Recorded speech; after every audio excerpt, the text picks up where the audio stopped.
Hi, how are you? Today what I'm going to do is show you a preview of what I'm planning to do, which is a course based on this book of 50 Easy Classical Guitar Solos by Jerry Willard.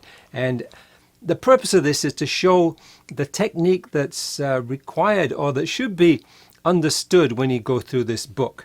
So if you like the idea, please subscribe to the channel, then you'll get to know as soon as I put anything out. So take a look at this preview of what I'm going to do with this book.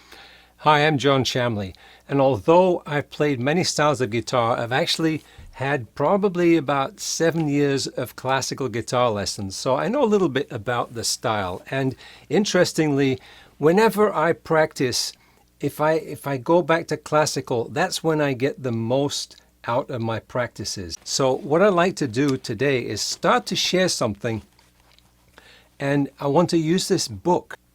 And it's called 50 Easy Classical Guitar Solos by Jerry Willard. And what Jerry does is present us with a series of easy classical guitar pieces, and they go generally in order of difficulty from beginning to the end of the book. Now, if anybody picked up this book and just started to go through it to learn classical guitar, you'll definitely get something out of it. But if you don't understand some things about classical guitar, you will not get the full value out of this book. So I'm going to play the first page of the first piece in the book, and it's called Lesson by Fernando Saw.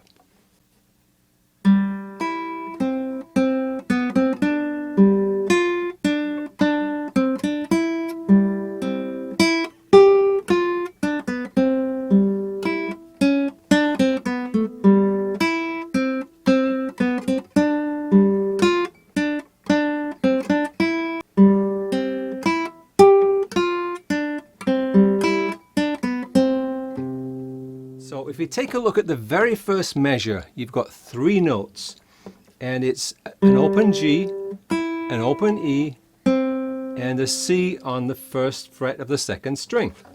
What he does there is he indicates the fingering using the PIMA method, P-I-M-A, and he says P-M-I,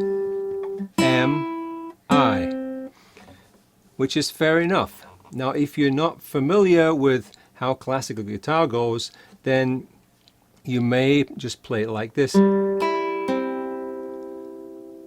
let those strings ring on. But the benefit of using 3 fingers like this is you can play that first note, play the second note, and use the thumb to dampen that first string that you just played. And then when you play the I finger, you can dampen the first string. So it means that the notes are played to the full value and they don't play anymore. Alright, now he gets very specific about the second measure too. The second measure, he has you playing the middle finger and then the I-M-I, which puts you in a good position for the next measure, which plays the thumb and then the middle finger and then the index finger. So playing this way and planning how you play is a big benefit. You can think of it, if you come from another style where you play picking, you can think of it like speed picking, alternate picking and speed picking. It's been precise about the way you play the notes. And what you can take away from this, it's a real benefit for playing more complex pieces in classical and also for playing any other style. What I'm going to be doing is going through each one of these pieces and highlighting the things that may not be obvious to someone who doesn't know classical technique. And I'm going to help you to get the best out of this.